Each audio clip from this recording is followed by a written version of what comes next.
Hello, good evening. Thank you for coming out despite the snow and the somewhat overwrought weather predictions this evening. We're delighted to see all of you here. This is the first in a new series of literary events that we're calling, thanks to our wonderful events coordinator, Sarah Razor, Writers Speak. I'm Steve Beal, Executive Director of the Mahindra Center, and Homi Bhabha, who would ordinarily be handling these responsibilities, was stranded in Washington, but he wanted me to convey his gratitude to all of you for turning out and his regrets for not being here. It's an honor to have Colm Tóibín with us tonight to inaugurate Writers Speak. This series owes everything to the vision and labor of Claire Messud, our longtime friend and collaborator, who recently joined the English department at Harvard. Claire's novels include The Woman Upstairs, The Emperor's Children, and The Last Life. Thank you, Claire. And I will turn it over to you.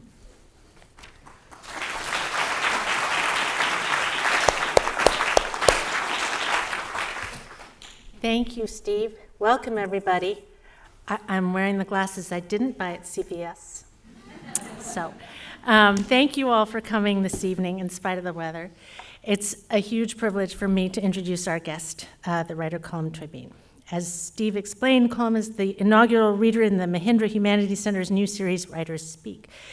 And I just want to say a few thanks before I move on to the introduction proper. I'd like to thank Professor Homi Bhabha, who can't be here today, and Professor Steve Beal. And I also want to thank Sarah Razor, who I bet is hiding in the back, who has organized every detail of this evening. I want to thank also the Harvard Art Museums for allowing us to hold the event in this beautiful new auditorium. It's great to be here. And I want to thank the Harvard Bookstore for their kind support. They are not here this evening, but they have copies of Colm's books, including signed copies, on sale at the bookstore just a few blocks away. And I also wanted to mention that the second reader in the series on April 20th will be Lydia Davis, so please mark your calendars. I feel as though I'm hissing like a snake.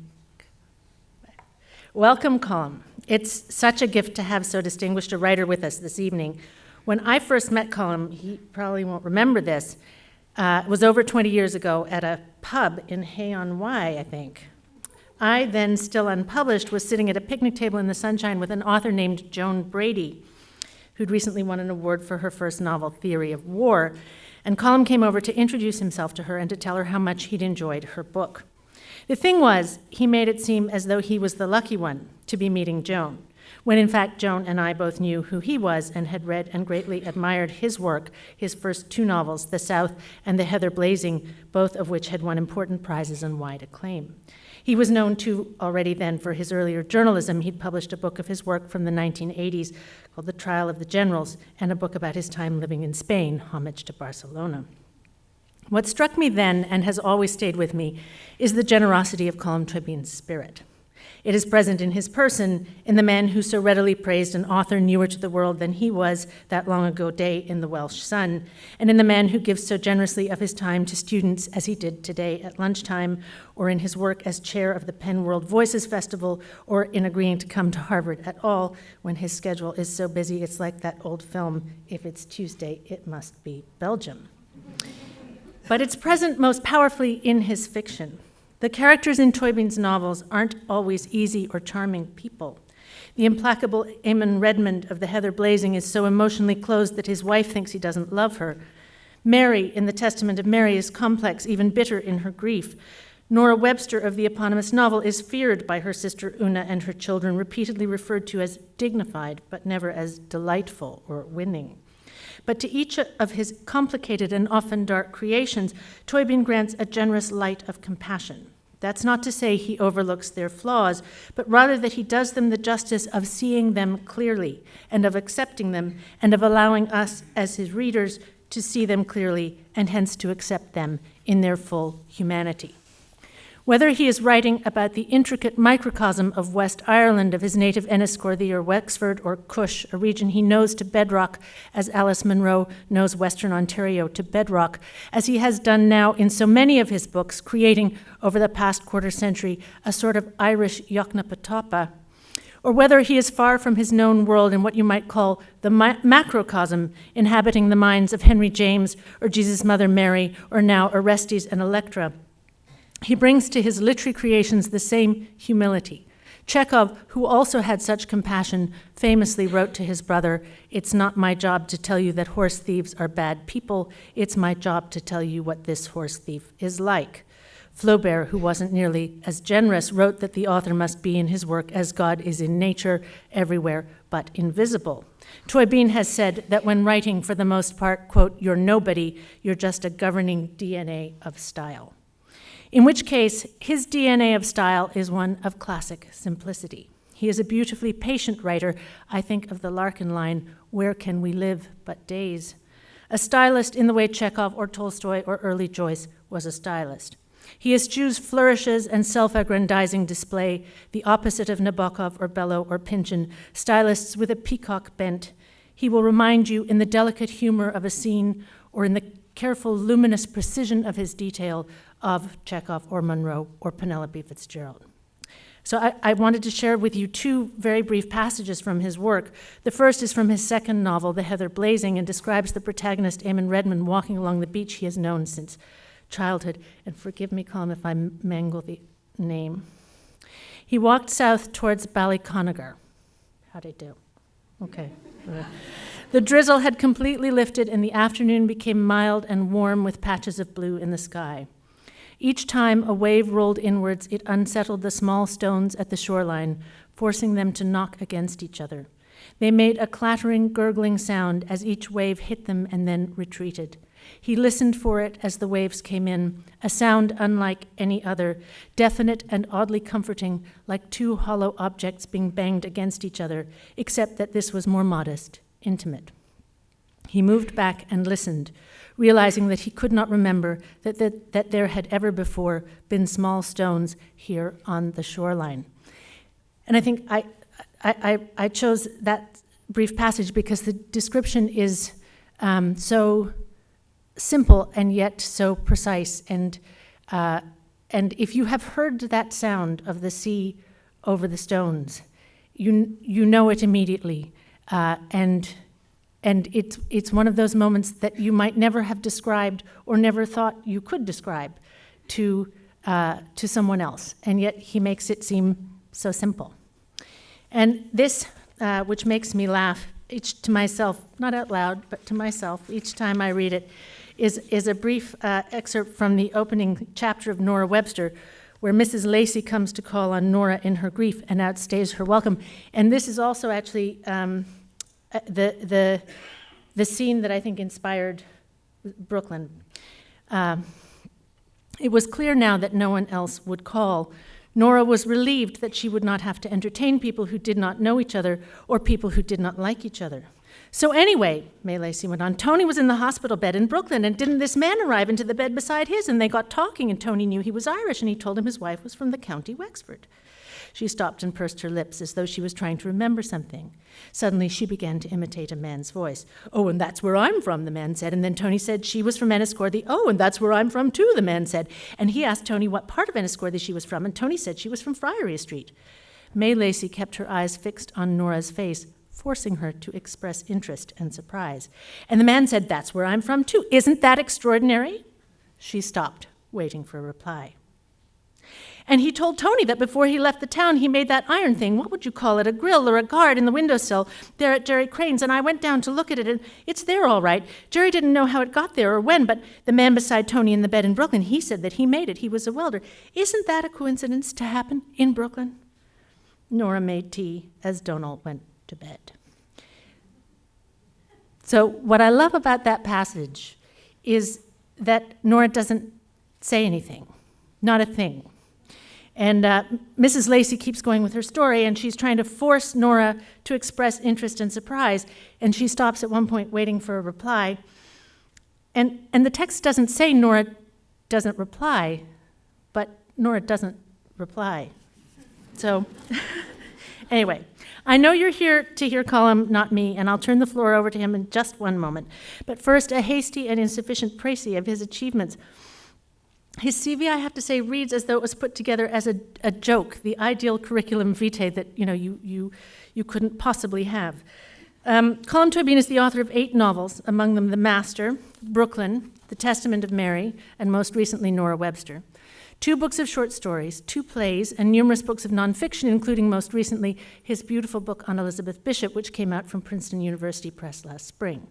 He has won many, many awards, including the Dublin Impact Award, the Costa Award, the LA Times Book Award, the Encore Award, the Prix du Meilleur Livre, I like that, the prize for the best book, the Irish Times Aer Lingus First Fiction Award, and so on. He has been shortlisted 3 times for the Booker Prize, which makes him a bit like Julianne Moore was until last year. She was for a long time the finest actress not to have won an Oscar.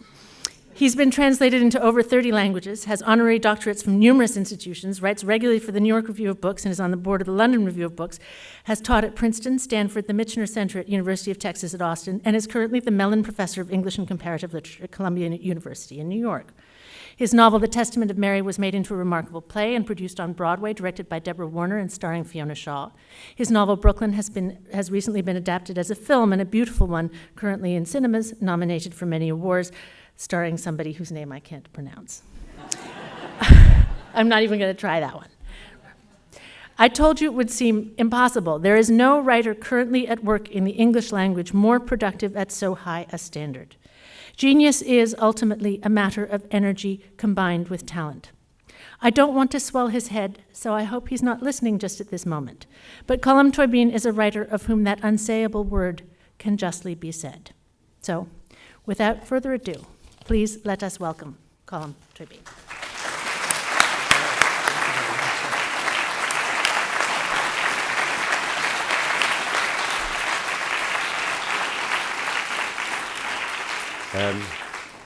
That was very nice. It sounds just about somebody else. It certainly doesn't feel like that, but anyway. What I want to do is read from a work in progress. I hope to finish this in the next few months. It's a version of the story of Agamemnon, Clytemnestra, Electra, and Orestes. And what I'm going to read, Clytemnestra in general gets a very bad press, basically because Electra hates her so much. And we just see her as acting foolishly or acting capriciously and not having very much to say, while Electra gets all the best lines. But there's a late play by Euripides called Iphigenia in Aulis, where Euripides attempts to explain to us why Clytemnestra might have wanted to murder her husband.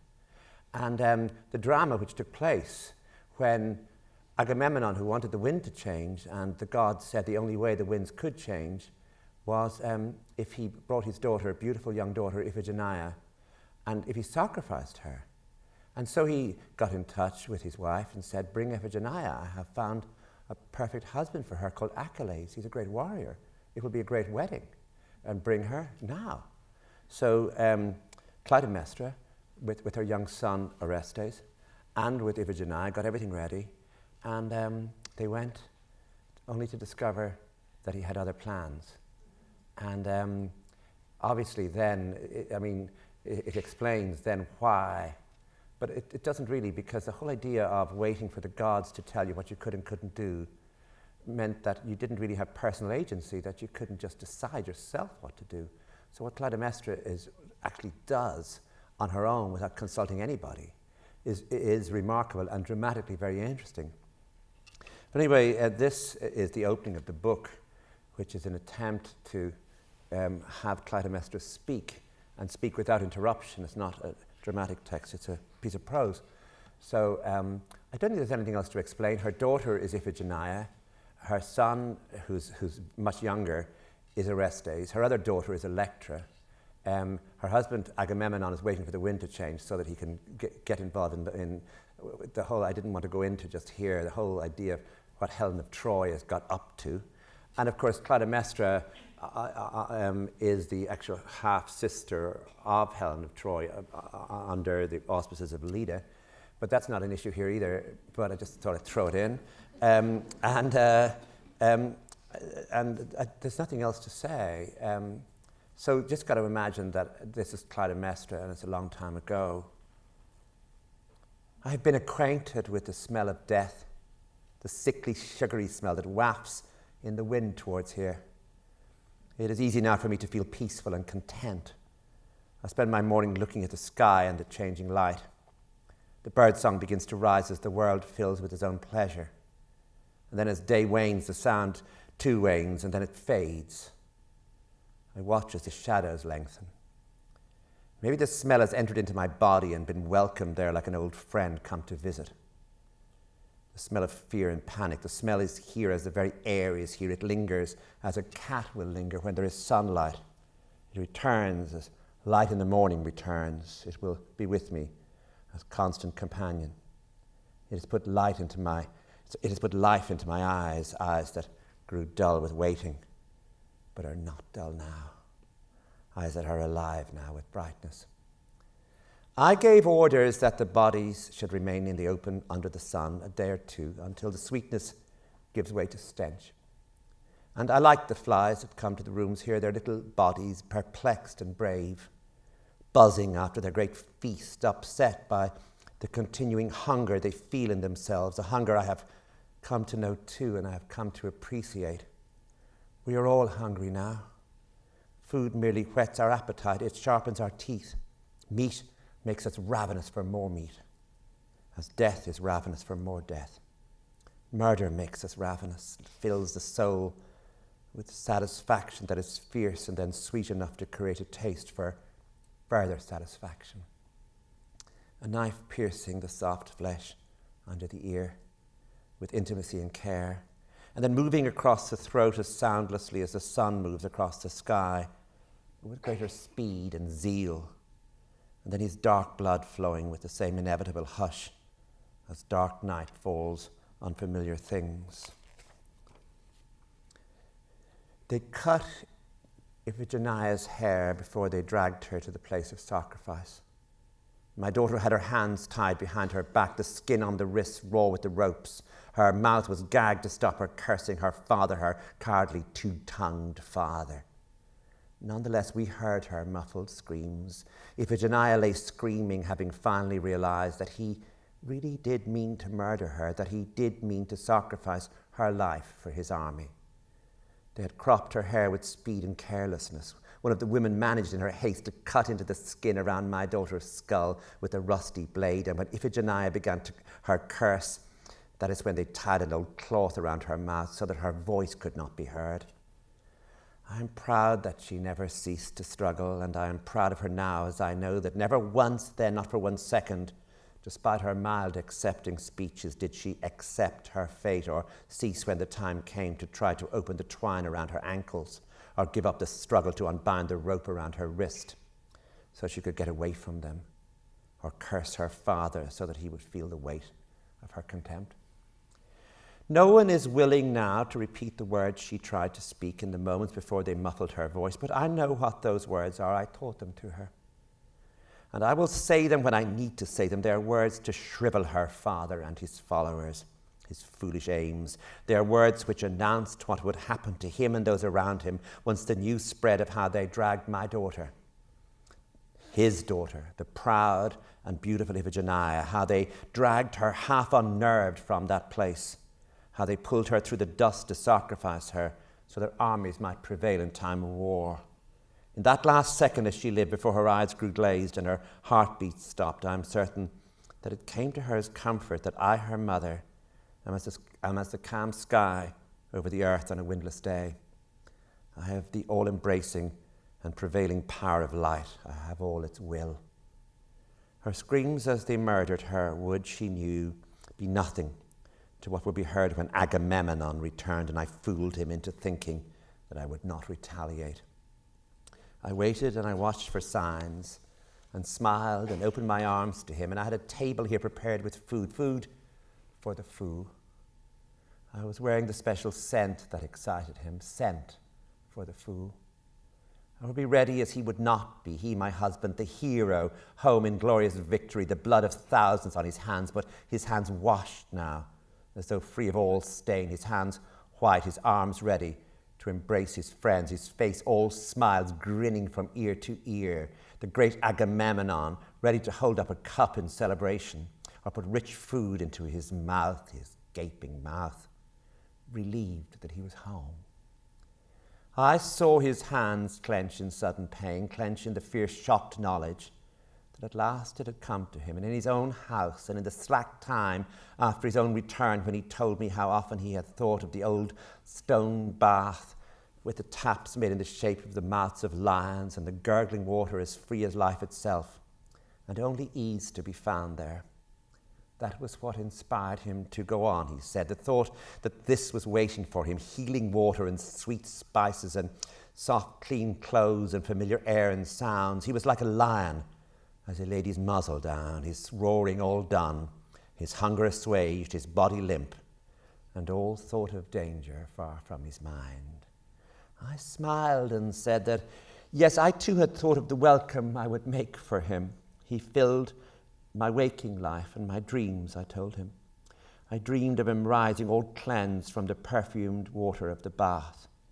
I told him his bath was being prepared as the food was being prepared, as the table itself was being prepared, and as his friends were gathering. And he must go there now, I said. He must go to the bath. He must bathe in the relief of being home. Yes, home. That is where the lion came. He came home. I knew what to do with the lion once he came home. I had spies to tell me when he would come back. I woke with the knowledge of that. But among the gods now, there is no one who oversees my actions or knows my mind. There is no one among the gods I appeal to. Instead, humans warned me of his impending return. Men, not gods, lit each fire that gave the news to further hills when other men lit further fires to alert me. It was the fire that brought the news. There were no gods. I'm praying to no gods. I'm alone among those here because I do not pray and will not pray again. Instead, I will speak in sacred whispers. I will speak to my daughter, gone from us now, in soft words that come from the world, and those words will be filled with regret for what has been lost. I will make sounds like prayers, prayers that have no source and no destination. Not even a human one, since she is dead and cannot hear. I know, as no one else knows, that the gods are distant. They have other concerns. They care about human desires and antics in the same way as I care about the leaves of a tree. I know the leaves are there. They wither and grow again and wither as people come and live and then are replaced by others like them. There is nothing I can do to help them or prevent their withering. I do not deal with their desires. I wish now to stand here and laugh. Yes, hear me tittering and snorting and then howling with mirth at the idea that the gods allowed my husband to prevail in battle, that they inspired every plan he worked out and move he made, that they knew his cloudy moods in the morning and the strange and silly exhilaration he could exude at night, that they listened to his implorings and discussed them in their godly homes, that they watched the murder of my daughter with approval.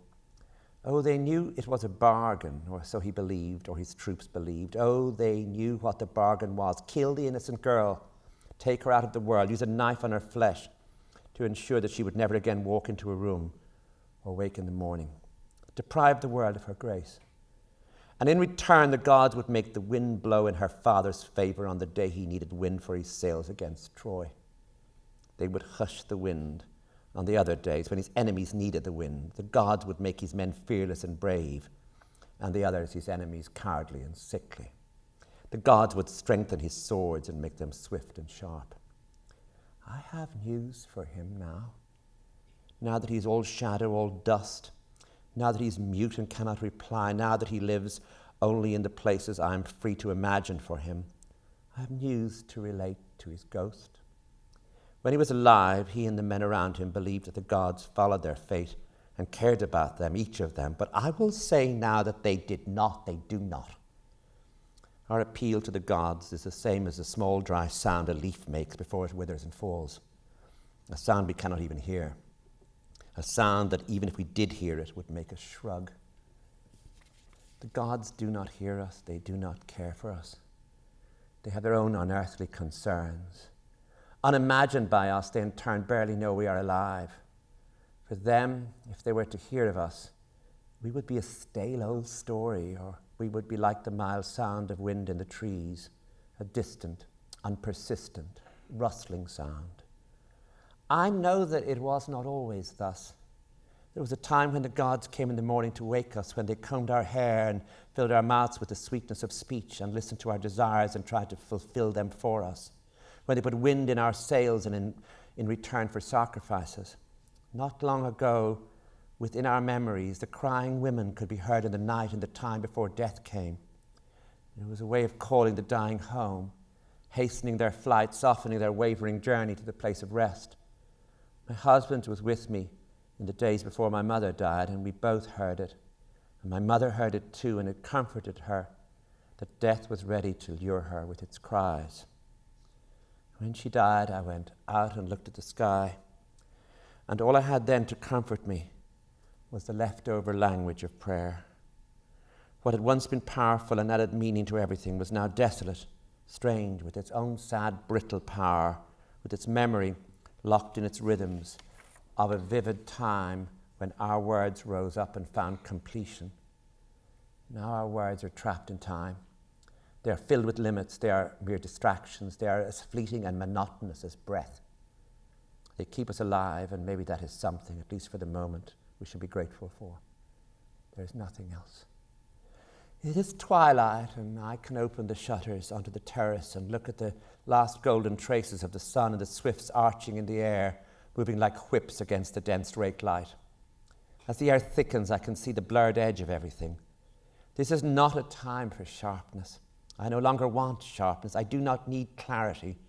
I need a time like now, when each thing ceases to become itself and melts towards what is close to it, just as each action I and others have performed ceases to stand alone, waiting for someone to judge it or record it. Nothing is stable. No color under this light is stable. The shadows grow darker, and the things on the earth merge with each other, just as what all of us did merges into one action, and all our cries and gestures merge into one cry, one gesture. In the morning, when the light has been washed by darkness, we will face clarity and singleness again. In the meantime, the place where my memory lives is a shadowy, ambiguous place, comforted by soft, eroding edges, and that is enough for now. I might even sleep. I know that in the fullness of daylight, my memory will sharpen again, become precise, will cut through the things which happened like a dagger whose blade has been whetted for use. There is a woman in one of the dusty villages beyond the river and towards the Blue Mountains. She's old and difficult, but she has powers that have now been lost to all others. When she goes finally out of the world, the power will fade with her. She does not use her powers idly, I have been told, and most of the time she's not even willing to use them at all. In her village, she often, in fact, pays impostors, women who are old and wizened like herself, women who sit in doorways with their eyes narrowed against the sun. The old woman pays them to stand in for her, to fool visitors into believing that they are the ones with the powers. We have been watching this woman, and Aegisthus, the man who shares my bed now and will soon share this kingdom with me, has learned with the help of some men who are under his sway to distinguish between the other women, the decoys who have no power at all, and the single one who can, when she wants, weave a poison into any fabric. And if anyone wears that fabric, they will be rendered frozen, unable to move when attacked, and rendered voiceless and silent no matter how sudden the shock or severe the pain. I will attack my husband when he returns. I will be waiting for him, all smiles. There will be a table laden down with food. The gurgling sound he will make when I cut his throat has become my obsession now. I hear it in the night, and I summon it up once more when I wake in the morning. It stays with me all day. The old woman was brought here in a sack. I had her locked in one of the inner storerooms, a dry place where I keep supplies of grain. Aegisthus, whose powers of persuasion are as great, perhaps, as the old woman's power to cause death, has spoken to her and has slowly explained to her what is required. Both Aegisthus and the old woman are stealthy and wily, but I am clear. I live in the light. I cast shadows but I do not live in shadow. As I prepare for this, I live in pure brightness. What I require now is simple. There is a robe made of netting that my husband sometimes uses when he comes from the bath. I want the old woman to stitch threads into it, threads that will have the power to immobilize my husband once the robe touches his skin. The threads will be as near to invisible as the woman can make them. And I have had her warned that I want not only stealth, but I want silence. I want no one ever to know how I murdered Agamemnon. I do not want his cries for help, and his cries when he realizes that he's beyond help to be heard in this palace. Yes, I want him silenced. I was not surprised when the old woman refused to do what I wanted. She pretended for some time that she was in fact one of the impostor women. I was not surprised either that even though I allowed no one but Aegisthus to see her and bring her food, she slowly began to divine why she was here. Slowly she came to see that she was here to help with the murder of Agamemnon, the king, the great bloodthirsty warrior, victorious in the wars. The old woman believed that the gods, such as they are, were on his side. I realized that she would not wish to interfere with the intentions of the gods. The gods. I'd always known that she would be a challenge, but I had come to learn too that it would be simpler to deal with those who held the old beliefs, who believed that the world was stable. I arranged, therefore, to deal with this old woman. I had time. Agamemnon was not to return for some days, and I would have notice when he was approaching. We had spies in his camp by this time, men on the hills. I had learned to leave nothing to chance. I planned each step. I had left too much to luck and to the whims and needs of others in the past. I had trusted too many people. I arranged for the poisonous old crone we had captured to be brought to the window of the corridor outside the room where she was being held. This corridor had one barred window high in its walls. I arranged for this malignant old creature to be hoisted up so that she could see from this window into the walled garden. I knew what she would see. She would see her own golden granddaughter, the light of her life, and she would realize that the child was a prisoner too. We'd taken the child from the village also, under cover of darkness. I arranged for Aegisthus to tell the old woman that if she wove the poison and if it worked, then she and her granddaughter would immediately be released and allowed home.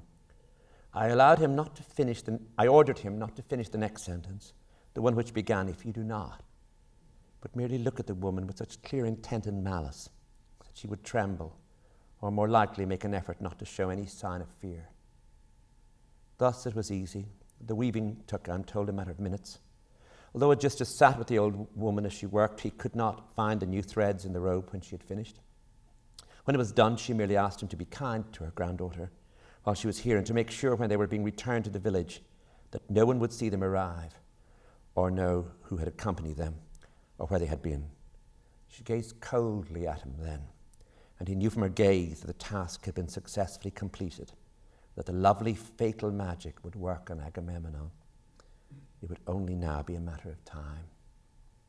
His doom was set in stone when he sent us word that before the battles began, he wished to assist at the wedding of one of his daughters, that he wanted around him an aura of love and regeneration, all the more to strengthen him and fill his followers with soft joy before they set out to kill and conquer. Among the young soldiers, he said, was Achilles, the son of Peleus, a man destined to be a greater hero than his father. Achilles was handsome, my husband said, and the sky itself would brighten when it saw Achilles pledge himself to our daughter Iphigenia, with his followers watching in awe. "You must come," the message said, "and do not spare anything in your preparations for her wedding. Bring Orestes with you. He is old enough to savor the sight of soldiers in the days before a battle and to witness the wedding of his sister to a man as noble as Achilles. These are the things he will not forget, events that he will in the time of peace and plenty that is to come tell his grandchildren.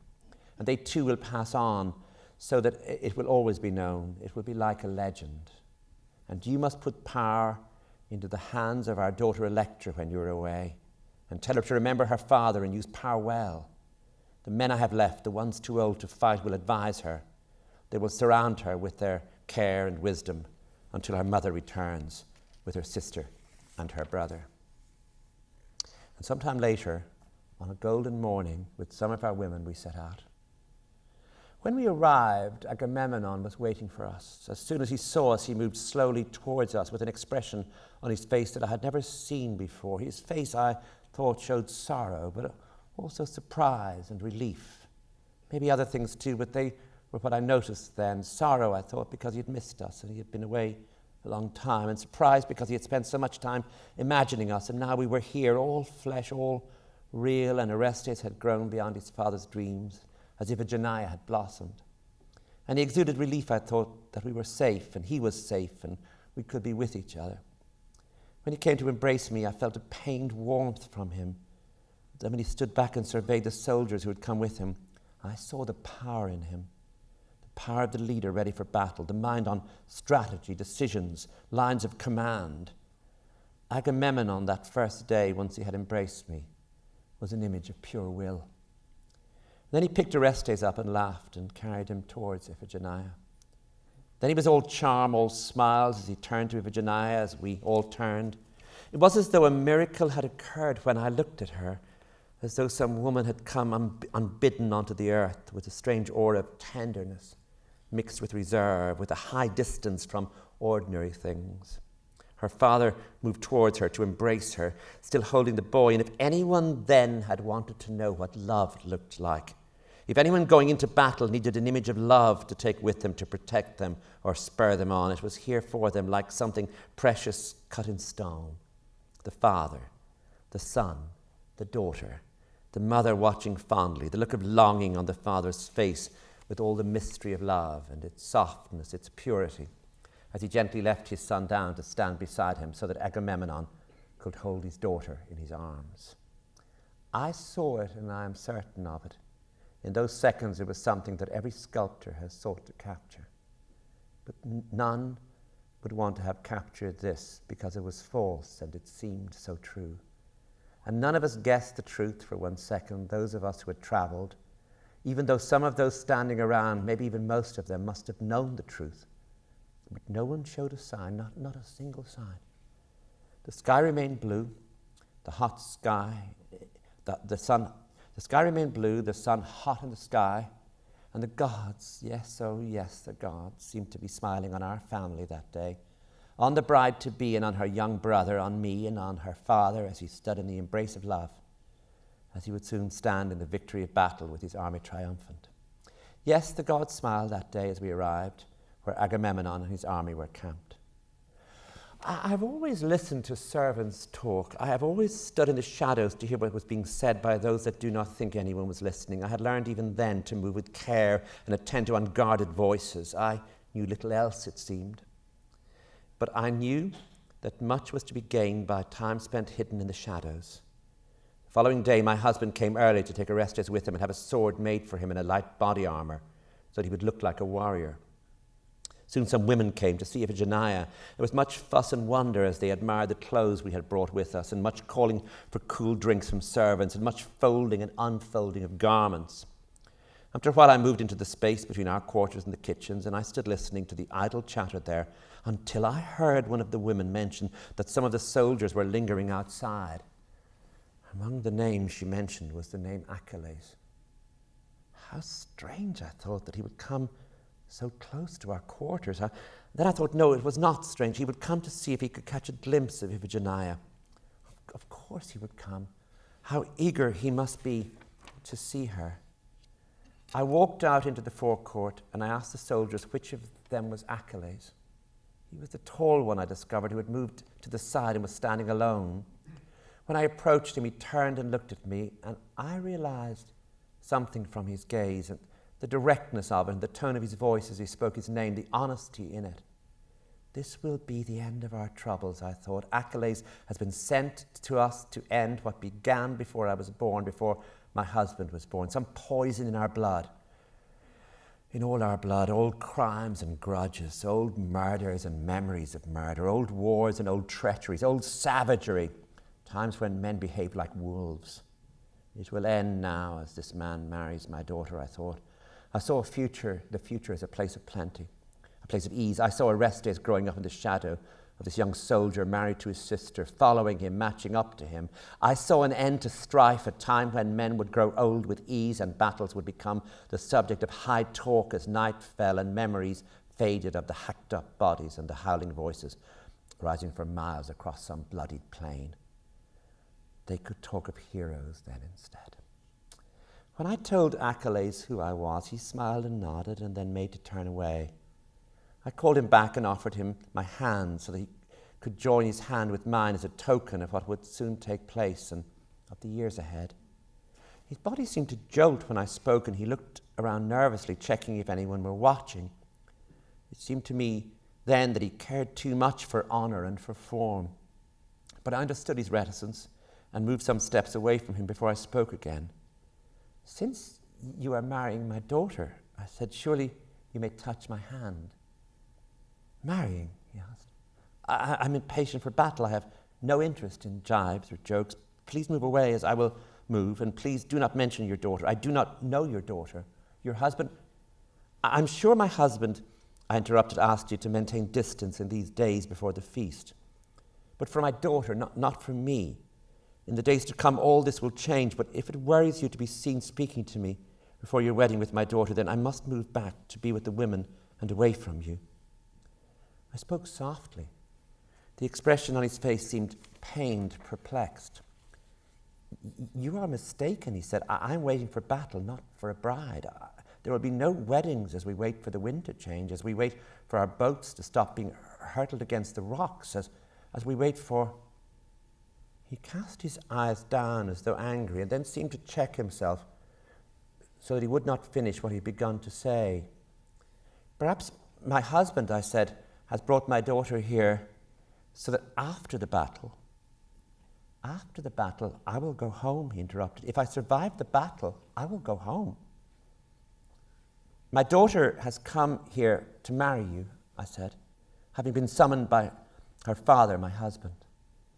"You are mistaken," he said, and once more I saw in him the grace I had noticed, tempered now with the firmness and resolve. Once more, for a second, I had a vision of the future, a future which Achilles could transform for us, a time to come in a place filled with cushioned corners and nourished shadows, that I would grow old there as Achilles ripened and my daughter Iphigenia became a mother and Orestes grew into wisdom. Suddenly it occurred to me that in this world of the future I could not see any place for Agamemnon. And I could not see Electra either, and I started for a moment. I almost gasped at some dark absence looming as I tried to place both of them in the picture, and I failed. I could not see either of them. There was something else that I could not see, as Achilles raised his voice as if to get my attention. "You are mistaken," he said, and then spoke more softly. "Your husband will tell you when you see him why your daughter has been summoned here." "I've already seen my husband," I said. "He welcomed us when he came. He has many matters to preoccupy him." "Do you not know, then?" he asked. "Is it possible you do not know?" The expression on his face had darkened. His voice had almost broken on the last question. I moved away from him. I hunched over as I moved from him, and I made my way back to where my daughter and the women had gathered. They barely noticed me, since they were marvelling over some piece of stitching, holding up a piece of clothing which I had commanded the seamstress to create.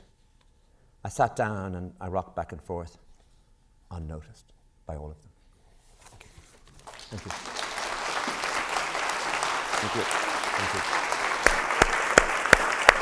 Thank you.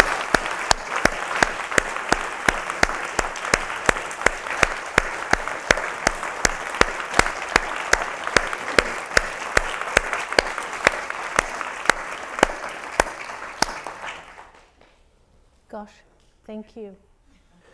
This has been in my head for a while, and I had worked very closely with Fiona Shaw and in Ireland with Marie Mullen over the text we did, or I did, on the, on Mary, the Mother of Jesus. And it was still on my mind that I had been using some of these sources, especially Medea, Electra, and Antigone, which I'd sort of grafted onto the Mary story. So I went back and looked at the Aristeia. And then, having done that, I went back and read some stuff on the Aristeia. And then I realized there was this other play which gave Clytemnestra gave her better press, which is the Euripides play that I mentioned at the beginning, and that it explained a great deal about motive and about what she was actually doing, which is missing from the Aeschylus. So then I just, what happened is a strange business, which I found myself that I had written 5 pages of it, in between teaching. In just what I read there, that it was down, and then I thought, well, I better go on with this. I mean, nobody else is going to, and so I've been working on it. And the first part is like that, and then the second part is what happens because there's no evidence. I wanted something that I had no source for, so I wasn't competing with any of these, geniuses. So I thought the whole story of where Orestes was before he returns in Electra is not charted by anybody. And there's a good decade where he's almost missing. And I thought I could maybe more calmly, as an antidote to this tone, put a tone in where, this boy is taken away and where he is and what actually happens. And then return to the Electra business, which I'm working on at the moment. And then try and end with that really difficult last section of the Oresteia, in which the gods or the Furies follow Orestes after the murder of his mother. And also I still have to write, which I haven't written yet. So if anyone wants to help me with it, I'd be grateful. I haven't written the murder of Clytemnestra yet, but I'm building up to it. I'm getting ready for it. So is it various voices? Is it Orestes' voice? It's the two. It's Clytemnestra, what I've been reading, and then it's third person, much calmer tone. He. Much really calm. What happens to Orestes, and then it's Electra speaking, and then it's Orestes' tone. It's the third person's the third person again. So it varies. Yeah. I mean, the problem with this tone I've been doing is it's hard to hold. You can do it for a certain length, but it won't hold a book because it's very limited in what you can do with it, and it won't come down into the domestic, into the ordinary, into anything other than the sort of heightened, the fierce, and the the high-toned. There are many directions in which I'd like to go all at once, but we have to do them one at a time. One question that arises for me from what you're saying is how you find the form for what you're working on. I realized with the form that I could probably do a short book just from what I've been reading, but I just felt the next story, just to try and carry on, to see if you could do a sort of I thought it would be done in 2 parts, but then when there's a much longer section on Orestes written, and I needed that needs a break. And I think, like every novelist, I'm haunted by what Joseph Conrad did in Victory, where he managed to do, A, B, and then the next section is B, C, where you have the same story told again, but from a completely different perspective. I've wanted to do that for a while, and so I'm trying it out this time. But I needed a break in the middle of Orestes because there's sort of monotony about that tone, and I needed Electra to come in now and almost explain certain things, and also bring, there's a battle going on here between people who literally believe that you cannot make an autonomous decision, that Clytemnestra has no rights of any sort, irrespective of how she feels, to have revenge, because she has not consulted the Apollo or the gods in any way, that she has done this on her own. And this is in a way the gravest sin, much more than having your daughter murdered. So the wind will change, because that direction or request came from the gods. So there's this battle going on between all of them over who believes what and how you can act and whether you have autonomy of will or of decision making. And so I'm trying to sort of play that out because I suppose it's in the end it's what causes the Furies to really pursue Orestes over the murder of his mother, as to What right had you to do this? Which, of course, is Aeschylus working out whole ideas of,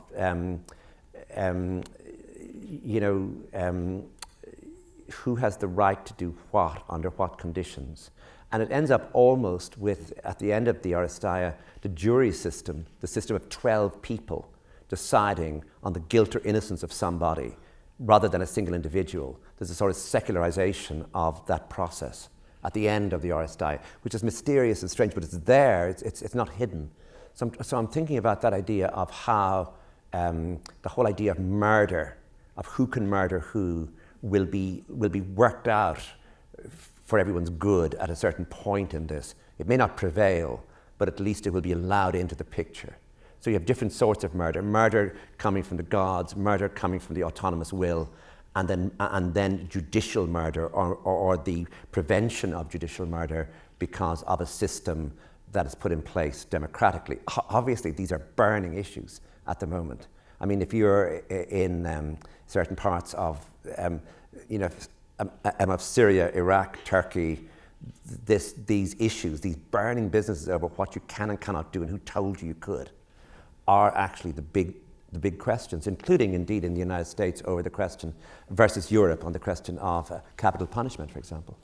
I mean, I was going to ask you about the extent to which for you it's a contemporary undertaking, even as it's an elemental classic. I think you can never write a novel or do anything in art without having some pressing concern from now, no matter how you try to do it. And I think if you did try and succeed, there'd be something deadened about the text. It would look like a piece of, it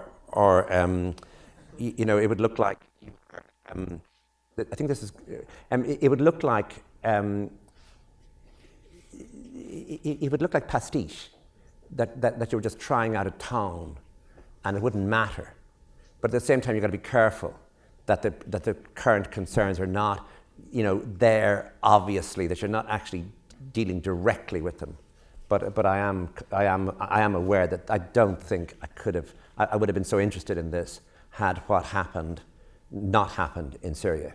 And I wondered whether there was any reflection for you in this specific project, or indeed more generally, about the power of words or the meaning of words, and whether there is some sense that they mean less or mean differently than once they did.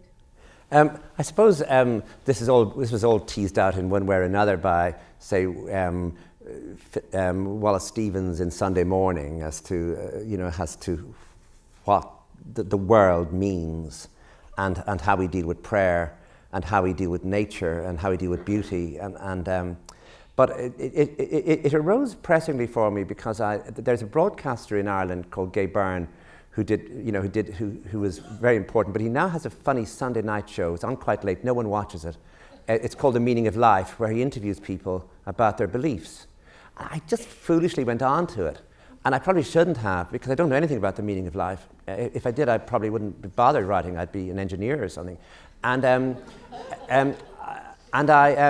He asked me what I believed, and I said, I don't believe in anything. And he said, nothing. I said, no, I don't think, I don't see any, I see chaos, I don't see order. And even when I see order, I'm not sure the order comes from anything except nature itself. And he said, so you don't believe in an afterlife? I said, no. And you don't believe in God? I said, no. And it went on, and then he turned on me and said, so you think it's all right for you to believe these things when your parents did not, when your parents were so sure, weren't they, about their Catholicism, when they lived in faith, and you think you can just decide not to. And I looked at him and he looked at me, and I realized, oh, that's quite an interesting idea. That how come this has happened? And of course, part of the reason is that the times have changed, that somehow or other something changed in the atmosphere in, say, Ireland, which allowed atheism to be not only possible, but actually almost pleasurable. And that was also something else when I mentioned that when her mother died, she heard the wailing women. Well, you know, where I'm from in Wexford in Ireland, people were absolutely sure they heard things before death, that there were sounds that came. There's a phrase they use, the Banshee, which means, you know, the sort of woman who would come and knock on the door, and the sound will be heard, and that sound will mean that somebody will die. And all of them believed this. And so it wasn't merely Christianity, this was sort of animism, paganism, but it was serious. People genuinely believed it. And people also believed, you know, in angels and saints, but not just angels and saints, the presence of the dead. And especially around the time of death, the presence of the dead and the presence of sounds. And I realized that all of this is very, very close to me. You know, I may go around the place, I may be here in Boston going on about it, none of it being true, but it's very close to me. You know, it was there a generation earlier, and it was there all the generations before that. And so I'm thinking about that idea of how come I'm the first in a family to be allowed to have these sort of very dark or negative or even positive views about the world and creation, whatever way you look at them, but they're certainly different than anyone who came before. And it just strikes me as I'm getting older that that's a sort of interesting thing to dramatize, how one person, Clytemnestra, and there's more about how she came to this view. I mean, what was done to her after the death of her daughter, where she was buried in a hole for days, and that in those days and nights, it came to her that not only was there nothing, but that she was free to act. And so I just became interested in that idea. And again, it's a pressing contemporary idea, but I didn't want to, you know, as I say, there are really resonances and echoes. Right. Well, forgive me. It was one of those things where I don't know about you guys, but I kept wishing that I had the text in front of me as you were reading, because there was so much in it. And so forgive me if I'm misapprehending or misremembering. But in that same moment, there's some intimation or sense that as it were, the ritual of the prayer is not nothing. Oh yeah, because what she has now is voice. And it is as though the words themselves, although they don't have the destination they once have for her still got a power, the power of incantation, the power of speech, actually matters to her still, that is a secularization of something, and that within that secularization has given it an added power, because it's sort of purposeless, but yet it's the only thing she has now is her voice.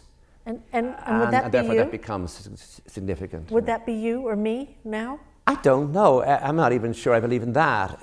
You know, in other words, words fail us. You know, it isn't as though, I mean, they're just some sort of distraction from what's really going on. Just time is just ticking, whether we like it or not. We can talk all we like, and you know, write pieces, but time is just moving on despite us. Or I know. I heard a radio program on NPR some months ago about how really no art will survive over time. That 500 years from now, if anything's left, it'll be, I don't know, a concrete block. But but no music, no books, no paintings, no nothing of what we consider our most heartfelt or expression of our humanity.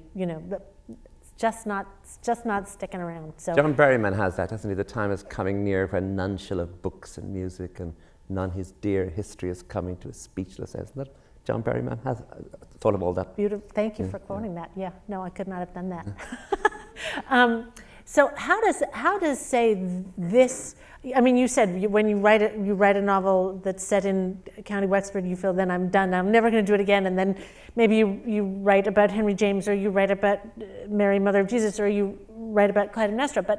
But is there, quite aside from the sort of materiality of the worlds being different, is there? Do you feel as though there's some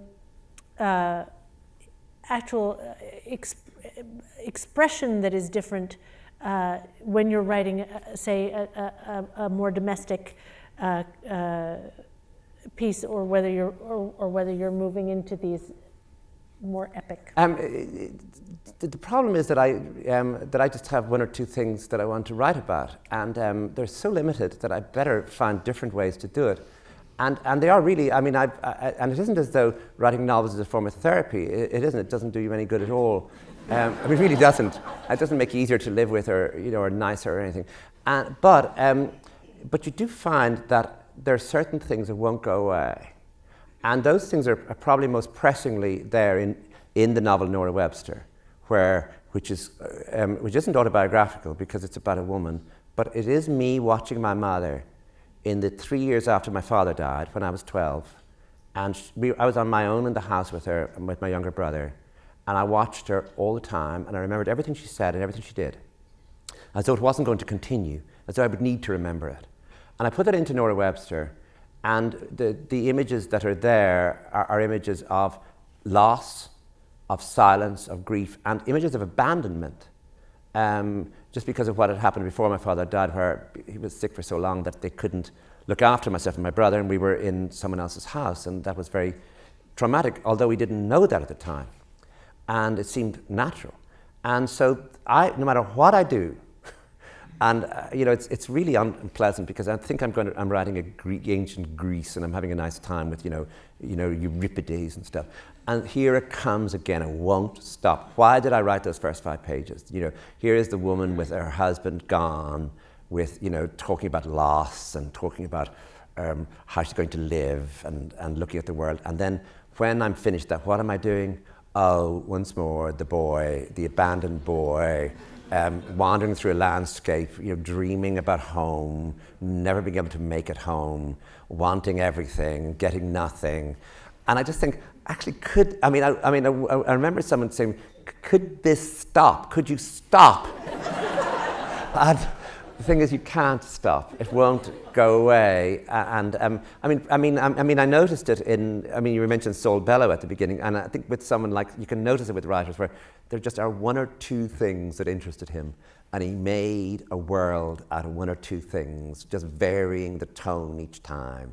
And it may be more normal than we think, that all of us just have 1 or 2 things that matter to us, and other things don't matter as much. And going over them gives you a sort of pleasure. I suppose it's why people pay psychotherapists, to be silent while they talk, because it just gives them pleasure, just to go on about the things that preoccupy them deeply. But it's interesting, because some people, as it were, disguise that better than others. I'd say you're pretty good at. Henry James seems a far cry from Nora Webster, even if ultimately the book. Whereas Sybil Bedford, it really is the same book over and over again. Henry James was concerned. And I love Sybil Bedford. I don't mean that as... I love Sybil Bedford, but Henry James was concerned with secrecy, with something not known, something sexual, that if known would be explosive, with ideas of what treachery looked like for someone who was innocent, and treachery as a sort of control, with people attempting to control other people, and the darkness of that, and also the fact that people withholding information are crucial. And so in the best novel, when he doesn't do it, he almost loses his novel. But when he does it, for example, in The Ambassadors, in The Golden Bowl, in The Wings of the Dove, in Portrait of a Lady, you actually find that this is his preoccupation. It's even narrower than other preoccupations that you could mention. It is simply this that concerns him. And he finds a new metaphor, he finds a new system where he can delineate it and dramatize it, but nothing more. Mm. This makes me, in a moment, we'll open it to the audience. I was going to ask you something more about memory, but instead I want to ask you, because I find your book about Elizabeth Bishop, which is also a book about Tom Gunn. It's about both of them. I find it immensely moving, and I know that you have written at other times in other places about, in different ways, about other writers, and I wanted to ask you about how, to what extent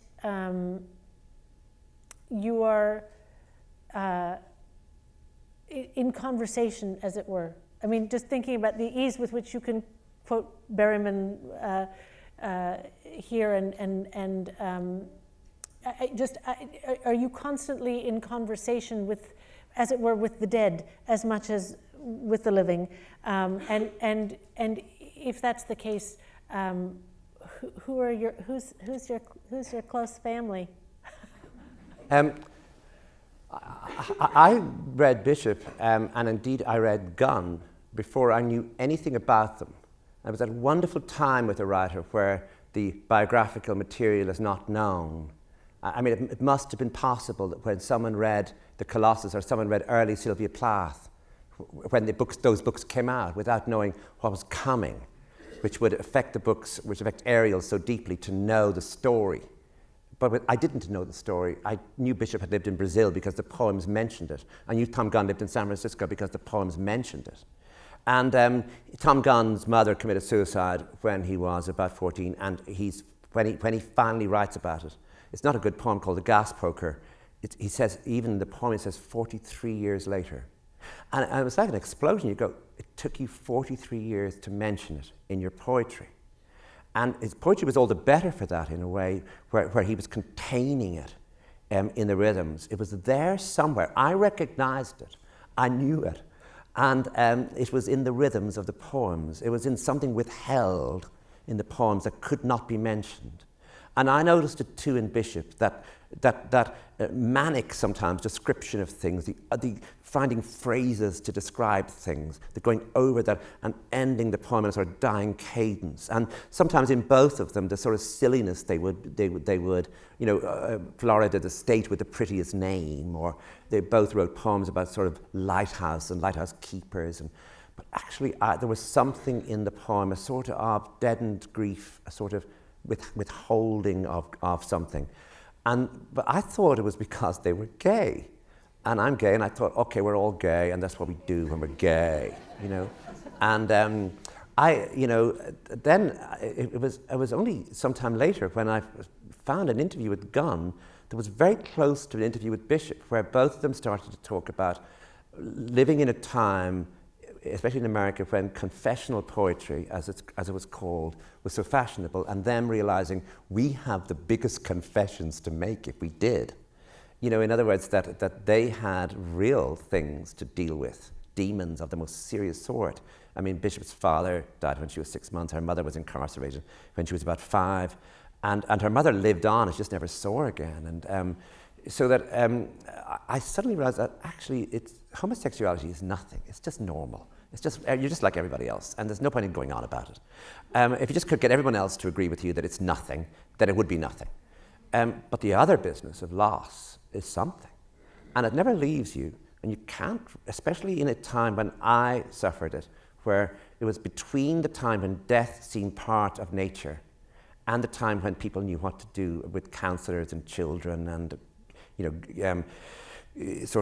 grief advisors. It was, maybe there was a 30-year period when when it happened, when no one knew what to do about you.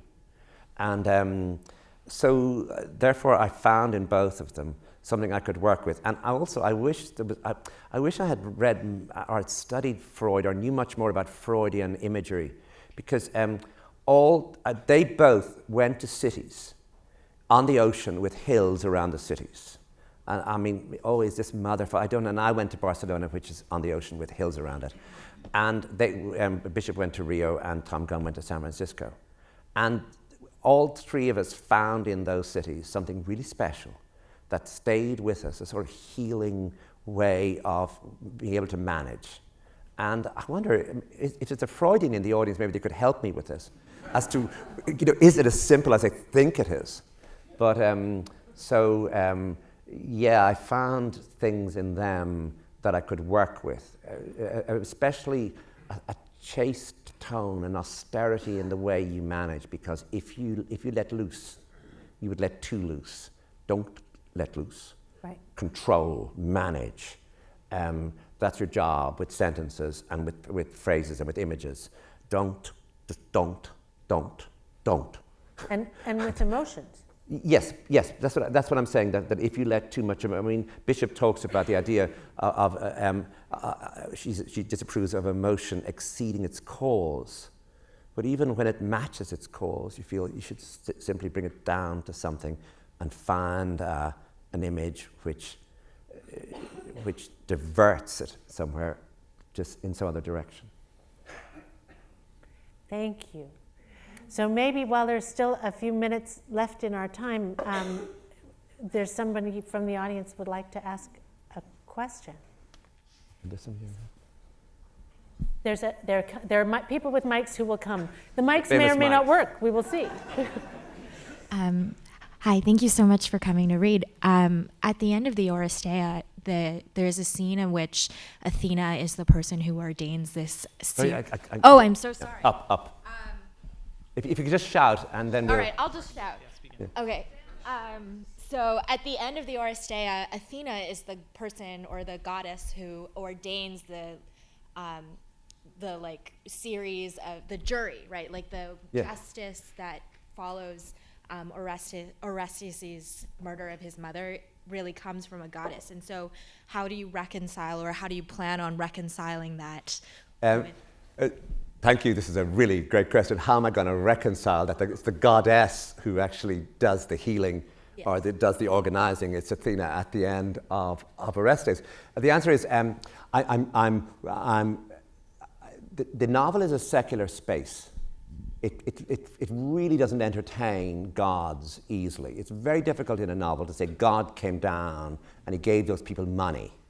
You know, I mean, you can imagine Jane Austen, what she would do, or George Eliot, you know.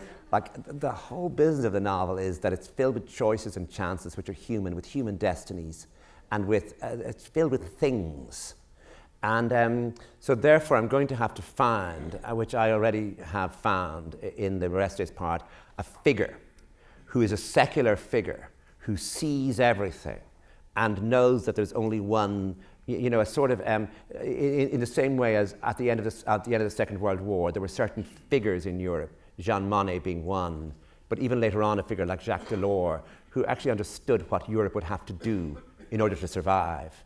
I mean, individual figures just thinking carefully. We had some such figures in Northern Ireland. The figure of John Hume, for example, as the troubles in Northern Ireland were going on, was always thinking 10 years ahead to see how things could be managed, who just had a sort of vision, a healing vision. So I'm going to sort of try and work that idea of an individual, far-seeing, trying to put things in place which will prevent any further mayhem. So poor old Athena will just have to wait until... I mean, I think you can put her into poems so she's not lost. You could write an opera about her. You can make paintings of her. But the novel remains hard. You know, it's goddesses, and so I'll have to go on a pilgrimage to apologize to her, to Athens. Thank you. Another question? Richard, would you like a... On Claire's point about the conversation and being in your work in conversation. In addition to the many authors you've been in conversation with for many years, and perhaps your mother between the age of 12 and 15, which never goes away, in your reading tonight, it struck me as very dramatic, as sort of almost halfway between drama and fiction. A bit like the Testament of Mary, too, which was ambidextrous in a way. And I was just wondering about your remark as you went from the Judeo-Christian Mary to the Greeks, to the Greek women, and that you were in conversation with Fiona Shaw and Mary Mullen, right? That how important has that kind of dialogical conversational work been with actors and actresses, and the voices that kind of call to drama? And I just wondered if this particular piece of fiction might also do double duty as drama with somebody like Fiona Shaw at some point. Yeah, I mean, I think that especially in Ireland, as you know, and I think you've written about this, that the theatre remains really important for us. A play can matter enormously in Ireland, a new play, or even a production of an old play, or even a new production of a Shakespeare play, that in a way Irish independence arose because somebody, W.B. Yeats and Lady Gregory, founded a national theatre. And out of what came into that theatre, and a sense of the country in dialogue only with itself, came other things, which in turn gave rise, as Yeats later wrote, to men going out the English shot. But still, it's still true in Dublin. that a new play, and I was there and you were there when Brian Friel's Faith Healer opened in Dublin, when Brian Friel's Aristocrats opened, when Brian Friel's Dancing at Luna, so when Tom Murphy's Baile gan Goire, which is a play which uses intonation, incantation as well, when those plays came, and when Fiona Shaw came back to Ireland from England and began to do Ibsen and did her famous Medea, and when Druid Theatre began to work, for example, there was an extraordinary production of one of the Yeats translations of Oedipus in Druid, in this tiny theatre, where all of us were riveted. And the fact that this, I mean, even though small numbers saw these, they went out into the countryside as touring productions, as amateur productions. And so that idea of voice in Ireland and of voice coming from silence still matters enormously, and can still have a sort of power. And so I just tuned into that. I mean, I was there for all that time, and I saw it mattering, and I wondered how I could adapt it to what I can do, which is write for the page. Fiona Shaw explained to me, we worked together very closely on Testament of Mary. Marie Mullen, who also worked with me, was more polite, but Fiona just said, you know, you're not a playwright. And it's really tough, you know, and we were just about to open, you know, and she was right. And so that you have to be aware that while that sort of stuff could be used, it could be adapted, it is in fact written for the page, and I have to remember that. But nonetheless, the theatre has been really important in my life in Ireland, and I hope will go on to be into the future. You know. One last question, maybe? Is there? Yes, ma'am, here. And thank